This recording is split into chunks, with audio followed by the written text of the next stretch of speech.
अगर आप प्लेन से ट्रैवल करते हैं तो आपकी अगली फ्लाइट कैंसिल भी हो सकती है। 300 से ज़्यादा फ्लाइट्स कैंसिल हुए हैं सिर्फ एक दिन में, क्योंकि 2025 में कुछ ऐसा हुआ जो अब तक इंडियन एविएशन हिस्ट्री में कभी नहीं हुआ था। पैसेंजर्स 3 दिनों तक एयरपोर्ट पे रहे। और ये सब क्यों हुआ?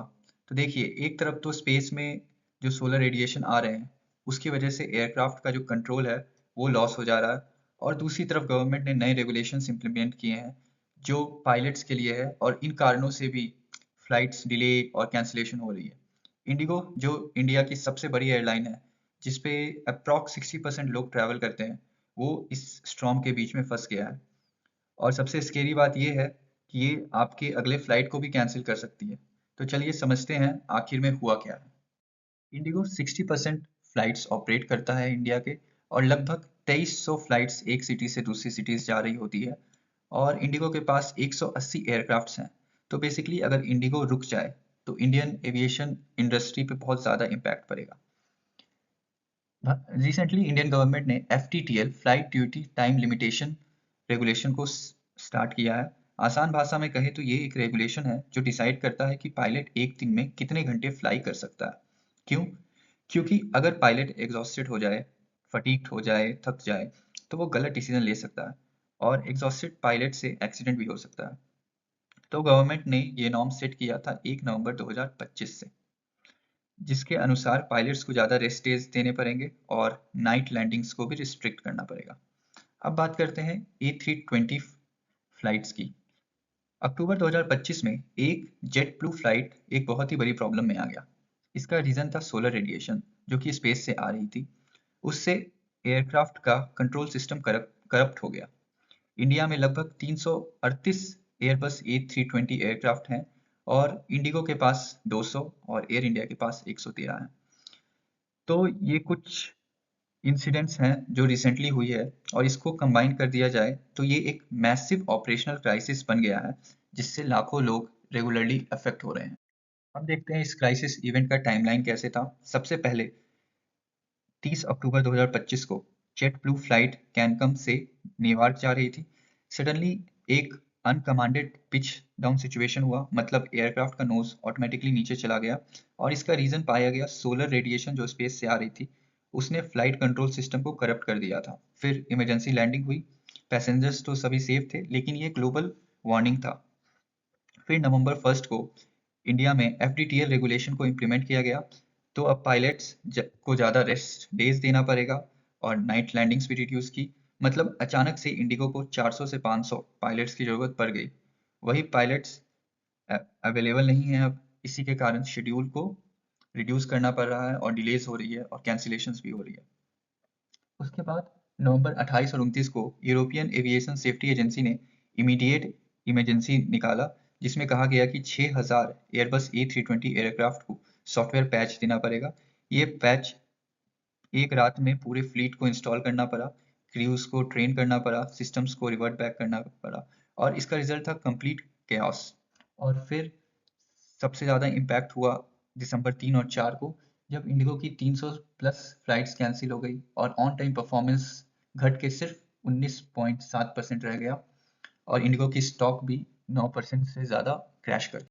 नवंबर 2025 में इंडिगो ने 1232 फ्लाइट्स कैंसिल किए, और 755 कैंसिल सिर्फ इसी वजह से हुए थे क्योंकि गवर्नमेंट ने FTTL रेगुलेशन अनाउंस कर दिया था और क्रू की शॉर्टेज हो गई थी। लेकिन ये सिर्फ शुरुआत थी। दिसंबर 3 और दिसंबर 4 को मिला के साढ़े 300 से 400 फ्लाइट्स कैंसिल हुए हैं। और ऑन टाइम परफॉर्मेंस की बात करें तो जो अक्टूबर में 84.1% था, वो नवंबर में घट के 67.7% हुआ, और अभी दिसंबर 3 तक ये सिर्फ 19% रह गया। अब एयरबस की अफेक्टेड फ्लाइट्स को देखें तो ग्लोबली 6000 फ्लाइट्स अफेक्ट हुई हैं, और इंडिया में 338 फ्लाइट्स अफेक्ट हुई हैं। इंडिगो की 200, एयर इंडिया की 113 और एयर इंडिया एक्सप्रेस की 25। और FTTL के रेगुलेशंस के अनुसार पायलट्स को वीकली रेस्ट डेज 36 घंटे से बढ़ा के 48 घंटे कर दिया गया है, और नाइट लैंडिंग्स भी 6 से घटा के सिर्फ 2 कर दी है। और इसका बहुत मेजर इम्पैक्ट हुआ है इंडिगो के फाइनेंसेस पे। इंडिगो का स्टॉक 9% डाउन हुआ है सिर्फ एक ही वीक में, और जो रेवेन्यू लॉस हुई है वो 500 करोड़ रुपए की है। अब बात करते हैं रूट कॉज और सॉल्यूशंस की। तो प्रॉब्लम नंबर 1 था पायलट फटीग। पायलट्स 10 से 12 घंटे पहले काम करते थे, फ्लाई करते थे और उन्हें रेस्ट कम मिलता था। अब गवर्नमेंट ने रूल चेंज कर दिया और इसके कारण से इंडिगो के लिए काफ़ी बड़ा चैलेंज आ गया, क्योंकि सडनली उनको बहुत सारे और पायलट्स की ज़रूरत पड़ गई और ट्रेनिंग में कम से कम 3 से 4 साल लग जाते हैं। सेकेंड प्रॉब्लम था क्रू शॉर्टेज का। इंडिगो हर दिन 2300 फ्लाइट्स ऑपरेट करता है, मतलब कई सारे पायलट्स की ज़रूरत है इंडिगो को। लेकिन इंटरनेशनल ऑफर्स और सैलरी कंप्रेशन के कारण बहुत सारे जो लोग हैं वो इंटरनेशनल एयरलाइंस के साथ जा रहे हैं रैदर इंडियन एयरलाइंस के पास रहने के लिए। सो डीजीसीए ने रेगुलेशन निकाला है कि हमें और पायलट्स को हायर करनी पड़ेगी।